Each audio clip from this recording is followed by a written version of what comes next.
Essas imagens são muito importantes porque mostram um dos maiores pintores do século XX, Jean Da-Tian, no próprio estúdio, fazendo sua arte. Imagens raras para os brasileiros que pouco o conhecem. E é possível ver a técnica da tinta espirrada, que ele usa já na fase do expressionismo abstrato.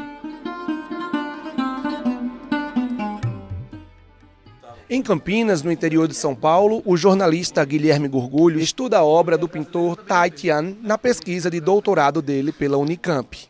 Eu decidi escrever um livro, um perfil biográfico sobre a vida dele na América do Sul. Fui fazer pesquisas também na Argentina, onde ele morou, em Mendoza, né, na China também. A China era um lugar que estava no coração dele. Ele vivia sempre lembrando das paisagens, vivendo a cultura chinesa, mesmo estando nesses países do exterior, no Ocidente, onde ele morou. Então a China sempre esteve presente na obra dele, na vivência, na culinária, na gastronomia, que ele era muito ligado também. Jean Da-Tian viveu no Brasil por muitos anos, onde construiu um jardim em estilo chinês, chamado de O Jardim das 8 Virtudes. Foi aqui que conhecemos seu Paulo Pinheiro, o Zé Ferro.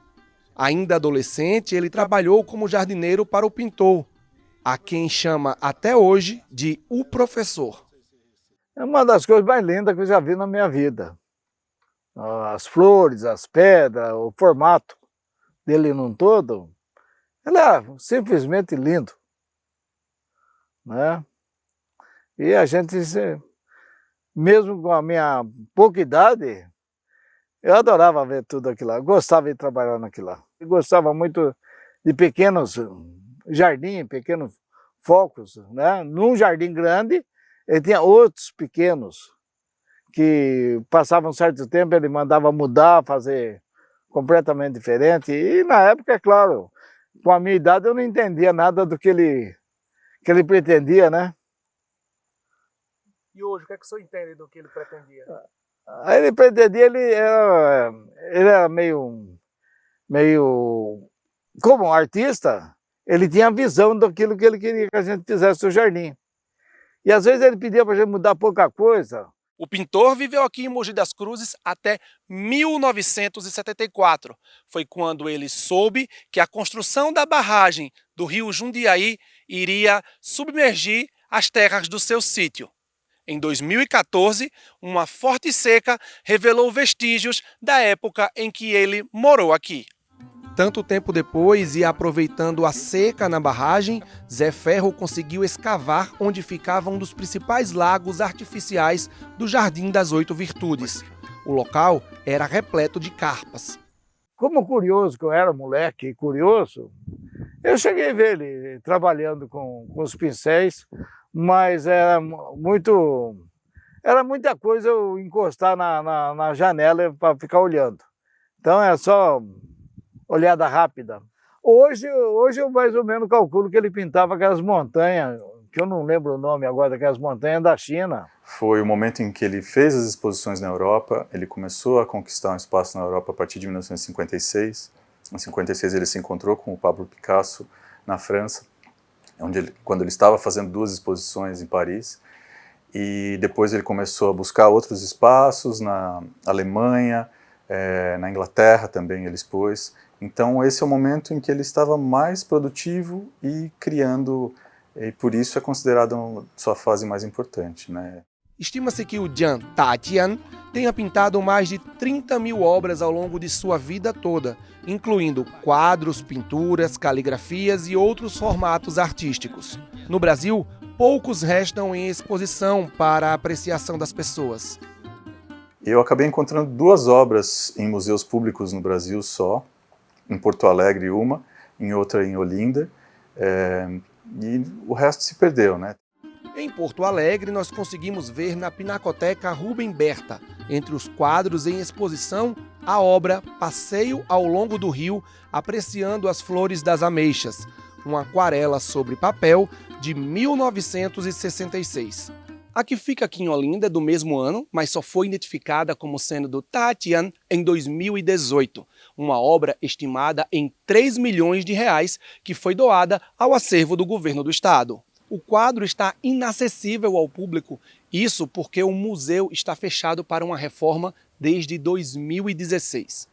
O atual governo não quis gravar entrevista, mas informou por meio de nota que não há previsão para a reabertura. Restam ainda as poucas coleções particulares. Todas essas gravuras estão em Mogi das Cruzes e são reproduções dos quadros do Jean Tatian. Apenas a do meio, a caligrafia, é que foi feita à mão pelo próprio artista. É uma dedicatória feita para o médico japonês Nobolo Mori, quando o presenteou com as gravuras. Hoje, no auge dos seus 99 anos, Dr. Nobolo nos recebeu na casa do seu filho para contar um pouco das suas lembranças com o amigo chinês. Não, ele barbudo, né? Não falava nem japonês, nem português, então só falava chinês. Sempre tinha tradutor, né? E era, foi meu cliente. Eu sou médico, então ele me consultava, né? E até ele mudar para China, eu fui médico. Fui na casa dele, na China também.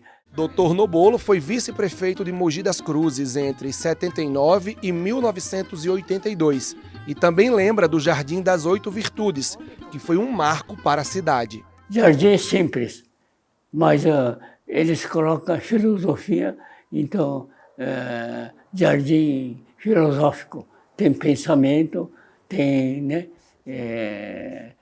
filosofia da vida. Essa é a Praça dos Imigrantes, no centro de Mogi das Cruzes. O rosto na estátua foi feito inspirado na fisionomia japonesa do Dr. Nobolo. Mas quando procuramos saber onde está a homenagem ao pintor, que foi considerado o Picasso chinês e morou por 17 anos na cidade, a resposta foi uma só. Mogi fez alguma homenagem para ele, não? Não, eu não conheço. Nem rua, nem estátua fizeram. Hoje deveria ter um gesto de gratidão por um artista tão importante como ele foi, o professor foi. Na Praça do Imigrante, o próprio diretor de Patrimônio Histórico do município de Mogi das Cruzes reconhece o esquecimento que foi dado à memória de Jean Tatian. Hoje, então, infelizmente, nós temos basicamente nada. E nós precisamos conectar e trazer à tona, revelar toda essa história, que é fantástica, né? E entender o quanto é importante a história dele no mundo. Mas nem tudo está perdido. Se não há iniciativa pública, esse artista plástico já faz a parte dele. Já tem um molde em miniatura e a estátua, com quase 4 metros, já está quase pronta. Sempre de olho na anatomia e nos detalhes da sua expressão por diversos registros fotográficos. E a técnica no concreto, né, é a primeira vez que eu estou fazendo nessa proporção. Menores eu já fiz, mas nessa proporção é a primeira vez que eu estou fazendo. Está sendo bem legal porque eu estou vendo o resultado, assim, tá saindo direitinho, né? Não é justo mesmo, assim, ele vir para cá, construir um dos maiores jardins orientais, que na minha opinião é o primeiro jardim oriental do Brasil, eu acredito, né, chinês, e ele não ser homenageado, a forma que foi tratado, sabe, o jeito que destruíram o jardim e que dizimaram a economia do local e a cultura, né, ela precisava ser, de alguma forma, ser evidenciada, ela precisa ser falada, as pessoas têm que conhecer a história do Cheng aqui no Brasil, né. Está quase pronto, mas Fabiano segue trabalhando e não revela nem onde, nem quando vai instalar a estátua.